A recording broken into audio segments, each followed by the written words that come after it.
Kau menafsir saya berbeda pendapat. You ya, menafsir saya. Saya berbeda pendapat. Saya harus You melanjutkan dulu. menafsir saya secara silakan salah. Anda menafsir saya nanti. Ada giliran saudara. You ini menafsir saya salah. Pendapat. Maka saya koreksi punya pendapat supaya you boleh lanjut bicara.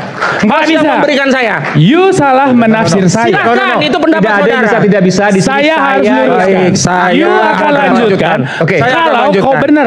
Kan itu bukan banyaknya data atau fakta, tapi relevansi.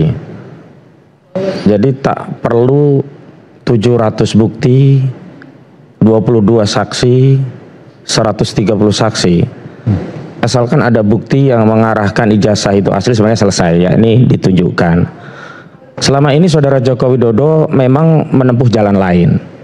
Misalnya ingin meyakinkan publik bahwa ijazahnya asli dengan menunjukkan Bambang Tri di penjara, Gus Nur di penjara.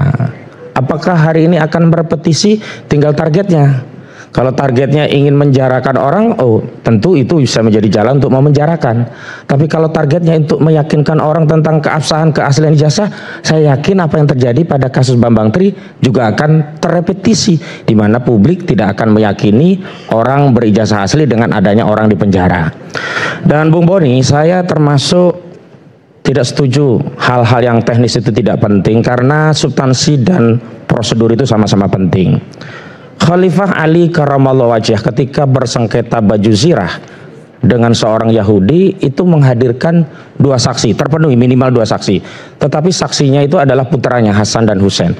Lalu apa yang dilakukan oleh Qadhi Shuraih?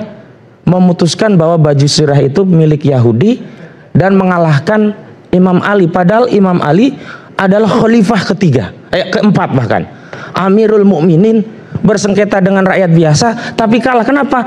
Prosedur pembuktian harus benar, karena di dalam hukum acara Islam saksi yang masih ada hubungan saudara tidak diterima keterangannya.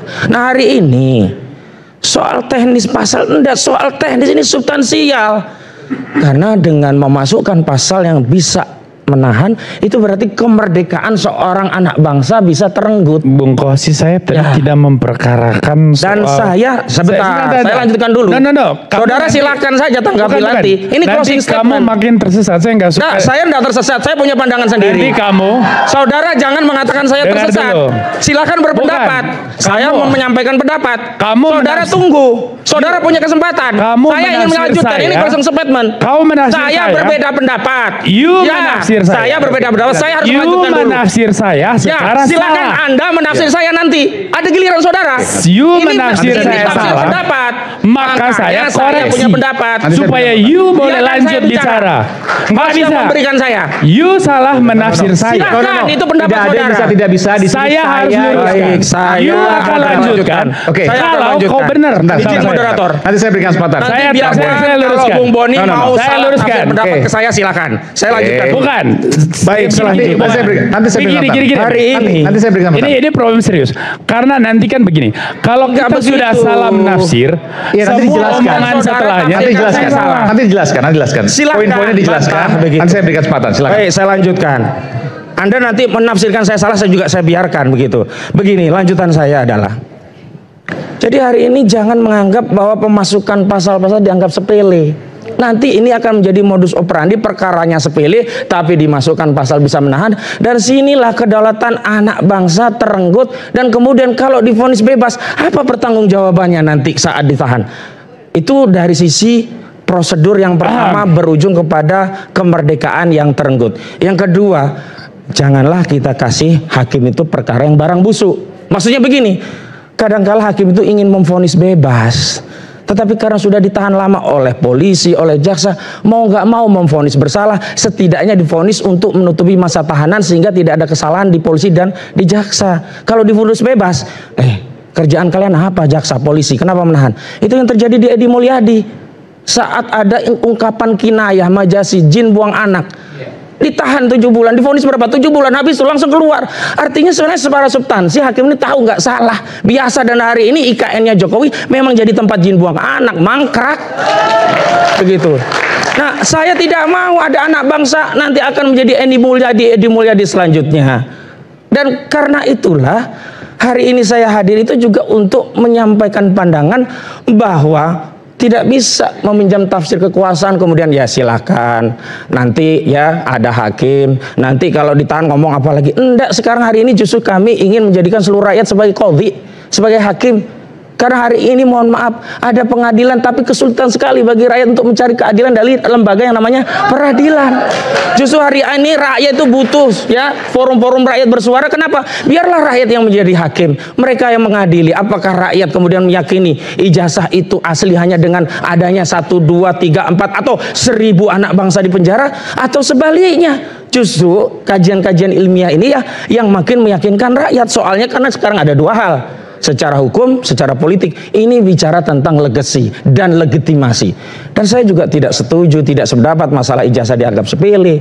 Kalau memang ijazah dianggap sepele, hapus ketentuan pasal 169 Undang-Undang Nomor 7 Tahun 2017 tentang pemilu, sehingga tidak perlu syarat untuk menjadi presiden atau wakil presiden minimum ijazah SMA sederajat. Bikin aja anak TK bisa nyalon presiden, anak PAUD bisa jadi presiden. Kalau syarat 169 diuji ke MK diubah bahwa setiap anak PAUD itu boleh menjadi presiden atau wakil presiden, sudah sah Gibran itu jadi wakil presiden. Gak perlu kita persoalkan ijazahnya begitu. Jadi jangan mensimplifikasi persoalan seolah ini hanya membelah, menimbulkan apa yang disebut tadi. Problem yang terbesar di dalam diskursus publik. Problem terbesar problem terbesar ini kelama Bung Aiman jam 10 ini. Kuasa hukum Jokowi yang menyatakan akan chaos. Chaosnya di mana? Chaos sambal, chaos tomat. Jadi asumsi-asumsi itulah yang alih-alih bisa menenteramkan batin anak bangsa biar rukun kembali, justru menyulut api pembelahan makin besar. Kenapa? Orang berpendapat direpresi, orang meneliti dikriminalisasi. Dan yang paling bahaya, kalau kriminalisasi ya Mastad itu menggunakan militer, mudah terindra kezolimannya. Karena apa? Militer tidak pakai penyelidikan, penyidikan, langsung hajar gitu. Tapi kalau menggunakan institusi kepolisian, kriminalisasi melalui hukum, itu yang bahaya. Seolah-olah narasinya penegakan hukum, padahal sedang meminjam otoritas hukum dan aparat untuk memenjarakan anak bangsa yang hanya karena berbeda pendapat. Terakhir, kepada para ulama, siapapun, ulama itu menjadi penyambung wahyu, bukan penyambung kekuasaan atau kepentingan. Saya hadir di sini, saya memang karena perintah agama, karena hadis Nabi menyatakan, man ra'a minkum mungkaron fal yughayyiru bi yadihi, fa illam yastati fa bi lisanihi, fa illam yastati fa bi qalbi, fadzalika at'aful iman. Dan ijazah palsu ini adalah kemungkaran. Kalau memang dibuktikan asli, baru itu ma'ruf. Nah hari ini banyak penentangan. Dan ingat, gara-gara ijazah palsu inilah hutang menumpuk itu menjadi tanggung jawab seluruh rakyat, karena bisa menjadi syarat seorang presiden.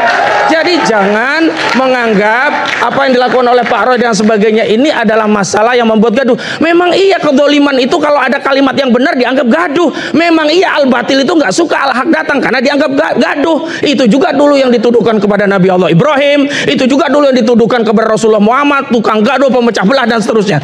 Sekarang kembali saja ke substansi. Ijazahnya asli tidak sih? Kalau asli Pak Jokowi, sekali lagi, Pak Jokowi kabeh mesti ngunduh wohing pakerti. Wassalamualaikum warahmatullahi wabarakatuh. Saya begini, saya harus luruskan ya. Saya tahu kalian sangat bersemangat, tapi saya berharap kalian masuk ke ruang berpikir saya. Ini penting. Ini penting. Silakan nggak apa-apa. Ini karena yang berpikir aja yang bisa paham saya. Dari awal saya katakan, Bung, saya ini akademisi, saya bicara yang substantif, yang teknis, bukan urusan saya. Anda pengacara, itu urusan kamu. Kepolisian yang nanganin itu institusi penegak hukum, itu urusan mereka. Maka saya nggak mau masuk hal teknis soal isu tema diskusi ini. Saya bicara dari aspek substansi, bahwa demokrasi kita makin sehat karena keragaman pandangan ini diakui. Jadi kalau saudara masalah menafsir saya, saudara akan tersesat. Itu yang saya katakan. Dan saya nggak mau orang menafsir saya keliru, lalu dia tersesat, lalu dia merasa benar. Nah, maka ini sekaligus closing statement, Bung Eman. Saya tadi kan sudah bilang juga, saya apresiasi Bung Roy CS dengan kehadirannya di ruang publik, itu membuat semacam keragaman, pluralisme, opini, gagasan hadir. Tetapi saya kecewa secara personal, kenapa isunya tidak cerdas gitu loh. yang diangkat gitu. Dari perspektif demokrasi ini tidak menyehatkan. Itu yang saya bilang. Saya tidak bilang pro atau menentang apa enggak. Saya mengatakan dalam analisis akademis itu begitu. Lalu saudara sebagai pengacara akan memperkarakan soal saya tidak peduli hal teknis, itu urusan saudara sebagai pengacara. Tapi saya akademisi, Bung. Mungkin juga akan jadi pengacara karena saya juga lagi sekolah hukum. Nah, jadi dalam konteks berpikir inilah tadi saya mengatakan bahwa demokrasi Indonesia udah maju. Karena ada keragaman macam ini. Dan penegakan hukum itu adalah salah satu indikator kunci untuk kita bisa diakui sebagai demokrasi. Tapi tadi kan saya sudah katakan, kepolisian di sini selalu ada di persimpangan. Ujung dari isu politik macam ini adalah kontroversi. Kalau kepolisian tidak merespons aduan, polisi dianggap tidak bekerja itu. Karena secara fungsional dia tidak bisa tidak bekerja kalau dia nggak respons. Kalau direspons, lalu dianggap polisi bekerja untuk rezim atau kelompok politik. Lalu polisi serba salah. Lalu polisi harus apa? Saya kira polisi harus tetap kembali kepada konstitusi, kepada aturan hukum yang ada. Maka kalau proses hukum ini berjalan, maka harus ada akhirnya. Akan seperti apa akhirnya? Kita nggak tahu. Proses hukum yang akan menentukan itu. Prosedurnya ada.